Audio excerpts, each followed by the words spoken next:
What's up, guys? Welcome to the Average Gamer Network. This is Jono. Playing some Formula 1 2020 today, my driver career. Be going through and creating our avatar, setting up our livery, team name, basically just setting up our team. Be going through all the different functions that we have to do. Um, so let's get into that. First thing I'm doing is I've just named the team. We've gone with Johnson Racing Team, JRT. Now I'm selecting my number, which I'm going to go with my year of birth, which is 1989. As you can see, we already created our avatar as well. Been given the option here to put the number 1 on my car if we happen to win the championship. I mean, it's probably not going to happen for a few seasons, but let's go with a bit of confidence.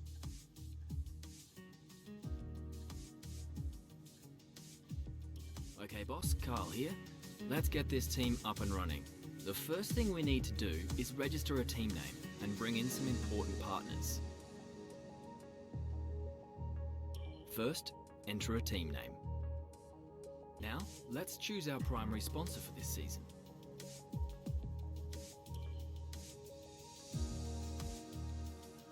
Some sponsors offer a larger signing bonus up front. Some offer more weekly income. The better we perform, the more our level will go up as the team gains more acclaim. Doing this will increase the income from our sponsors. So, I've just skipped through a little bit. I was looking through all these different sponsors here, and I came to the end where we get the most bonus. I was really tossing up between Loop and Shark, to be honest. Just to get that extra influx of cash. I mean, I don't think with Pacifico we're not going to get 25 Constructors Championship points. I don't think. Achieving 5 points finishes as a team, I think could be possible. I mean, we only have to finish 10th. Our chassis won't be going anywhere fast without a power unit, so let's sign one of those now. Obviously, the better the performance and durability, the better, but be careful about spending all our cash. We're going to have people and facilities to invest in as well. Power unit suppliers will also provide upgrades throughout the season at no extra cost. So obviously, as Carl just said, we're going to have teams, personnel to invest in. So I'm going to go with probably the Honda motor here. It's the cheapest, but we can work on it. We can upgrade it. We can make it a decent performing motor. We're not much of a team without a second driver. Let's sign a teammate. Here are the drivers interested in joining our team. Look at their stats and pick someone you think can get us good results, as long as we can afford them. Oh, and we renew contracts every few races, so you'll have plenty of chances to sign someone else should the need arise. I'm trying to go for as much money left as possible to invest in some of the facilities at the start of the season here. I initially was going to go with Nick DeVries, but I opted against doing that. I did select him initially, then I went back into it and I decided to go with Antoine Hubert instead. I mean, he's $500,000 cheaper, so I mean it's an extra $500,000 in the kitty. He's got some decent stats. His experience is down a little bit. Looks like we can afford this power unit supplier and teammate. Go ahead and confirm if you're happy. Let's select or edit the livery we'll be running this season. We can add more sponsors to the car as we sign them throughout the year. And don't worry, we can edit our look at any time from HQ.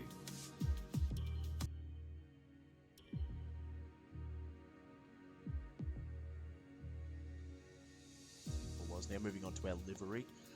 I mean, there's quite a variety you get, but you get more liveries, more customizable objects, basically, throughout the season as you level up with your acclaim. I really like this gold and black livery here. Now we'll just have a quick little look through the rest of the liveries here. you don't start off with this many. There's quite a few nice ones. I really like that red and black one, but I'm going to go with this gold and black livery here. But I think I am going to change it up a little bit, just in this section, this blue section here. I think I might. I thought about going full black, but I think I decided I would just make it red. And go with the gold and red livery. I kind of like it. But so we've gone with the red and gold livery there, and I think it'll look quite nice with some black sponsors on there, or maybe even the gold over the red, and maybe the red on gold. I don't know, but we'll move on to doing our badge now. Now we need a badge for our team branding. Select an existing badge, edit it, or create one from scratch. My badge here, as you can see, I kind of like the look of this one. I'm not sure why, I just liked it. Gonna make this gold as well, obviously. So here's our finished result. I'm skipping through a fair bit of this for you guys. I did take a little bit longer to go through the liveries and the badge selection and stuff like that, but I've cut it all down. Last but not least, we need to pick team colours for the rest of our branding. You'll see these colours throughout HQ. Obviously our team colours are going to be the same as our livery. It just makes sense. Great, that's everything we need. You can go back and edit anything we've done so far, and we'll come back here at the start of each season. But if you're ready to go, hit advance to head to Team HQ, and we can start our push to the top of Formula 1. Okay, so here we go. Just selecting our season. Just setting up the final little bits here. Going to go with 50% race distance. I'm going to go with 55 AI just to start off with. I may make that more difficult as the season progresses. Just see how we go. I am also I've got simulation damage, safety cars on, strict corner cutting. Also going to be turning off traction control altogether. I've never raced without traction control, so this should be very interesting. I will be leaving my dynamic racing line on for corners only, as I use it as a braking reference, because braking markers get taken out. Now I think we're on to an interview.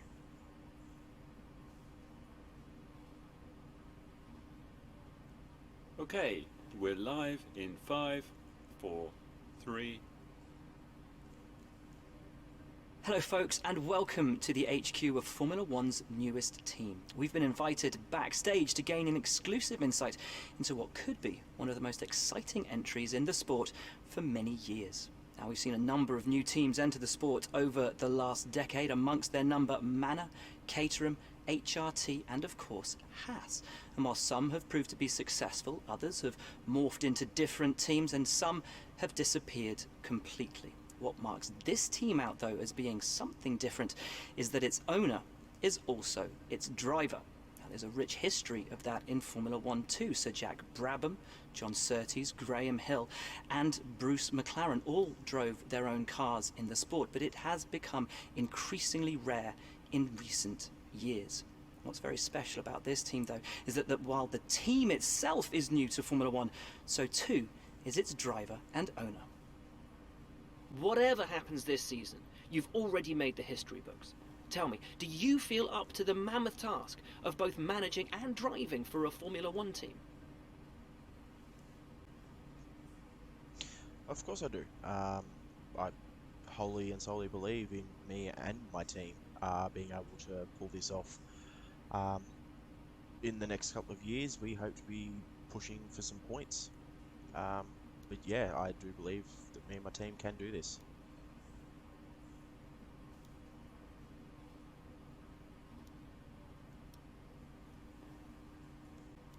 Every team needs 2 drivers, but what was it that drew you to your teammates? Initially, obviously, it was a financial decision. needed some money to invest into the team, but wanted a decent driver as well. But he understands the opportunity that we are giving him, understands we're new, we have to develop, we have to build this team up. And he fully understands that. No one aims to finish bottom of the table. Who's the team you're aiming to beat?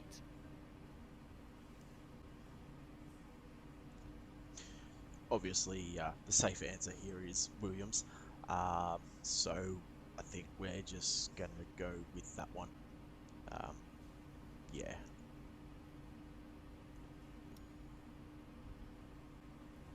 How are you expecting the car to feel out on track? Well, I think with the right setup, this car should feel pretty good. It should be able to nip around the corners. I'm hoping that we have the right power unit. The other teams now have years of experience, both on and off the track. How are you planning to catch up to them? Hard work and determination. That is exactly how we are going to catch them. But obviously, fuel loads. Overtaking is a key part of this sport. How have you ensured that your car can take advantage of each opportunity that comes your way?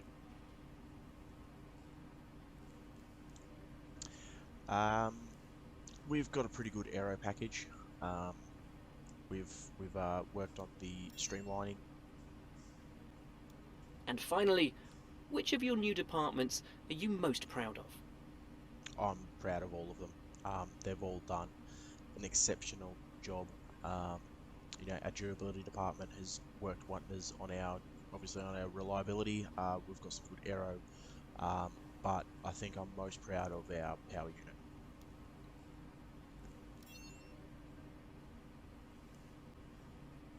Well, that's about all we've got time for here. We will see how this fledgling team fares in its first Grand Prix.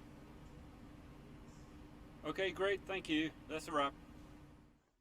Completely surprising myself with some of these answers. I don't remember what I actually said, but moving on. We're going into just checking our messages here. Message from Carl. Good morning, boss. Decorators finish off the break room. Blah blah blah. Yep. IT department. Our servers are up online. Beautiful. So we're going to go through here and have a look at some of our facilities. Upgrade our driver pretty early. Try points, hopefully, getting us some good results to start with. Get that done early in the season, and then focus on developing the car for majority of the remainder. But looking at our R&D, we are lacking in durability and chassis. So I think none of our answers really gave any credit to any of to those departments. So I think going to go ahead and put in the driver training camp, get his stats up, and then move on to the car reveal. Let's go ahead and get that driver training camp done. Now we'll advance to the car reveal. Got some resource points coming in, got some parts, general durability, beautiful. Alrighty, let's go to this car reveal. Let's have a look at her.